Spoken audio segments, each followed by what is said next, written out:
Hi everyone! I wanted to take a minute and talk about Distress Ink really quick. Um, I usually use these two tools. This is a felt tip applicator and this one is a sponge applicator.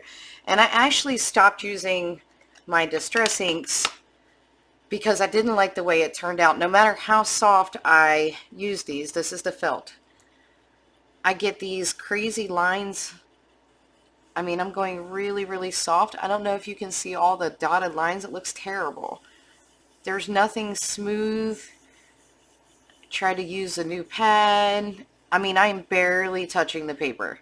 So I don't like that. That looks really messy to me. So then I got the sponge applicator. Dab this over here.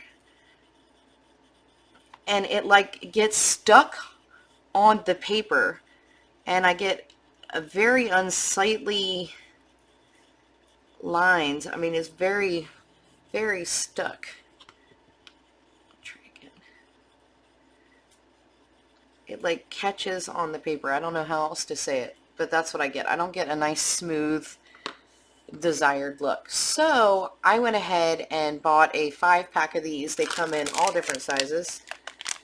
So I think they were like $8 on Amazon. They are like a smooth blending brush. They are the softest brush I have ever felt in my life. I love it. A lot of people are using these for makeup, but I'm going to use this today for my Distress Ink. So I just want to show you the different result I get using this versus these.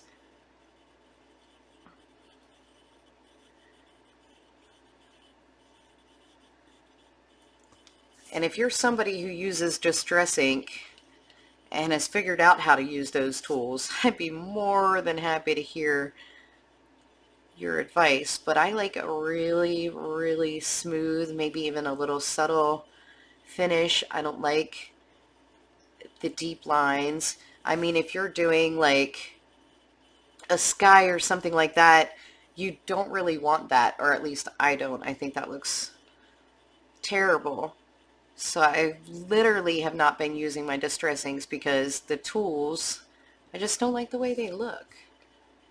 I don't like the finished effect that I get from them. I like a more professional,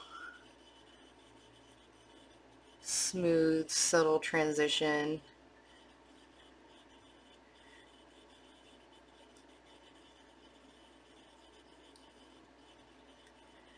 Do you see the difference between that and that?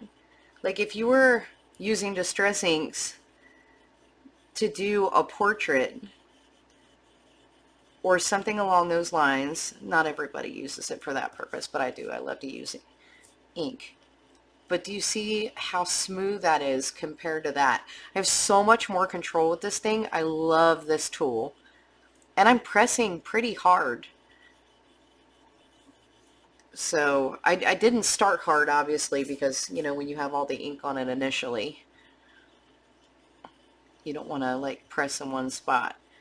But I will take this look over this look any day. And you can just keep building it up. I'm only doing that for the purpose of this video. So to however dark you want it.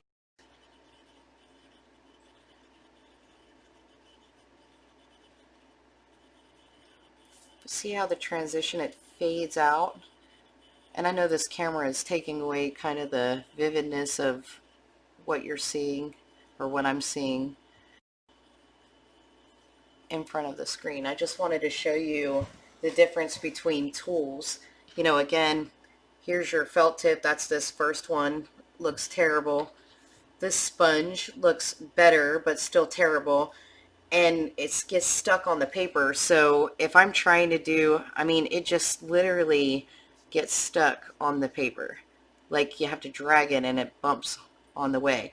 So it's really hard to get something like this using either of those tools, in my opinion. Again, if you're using these tools successfully, I am really happy to hear that because I've been doing that for more than a year and that's what I get. So just wanted to show you that these are awesome.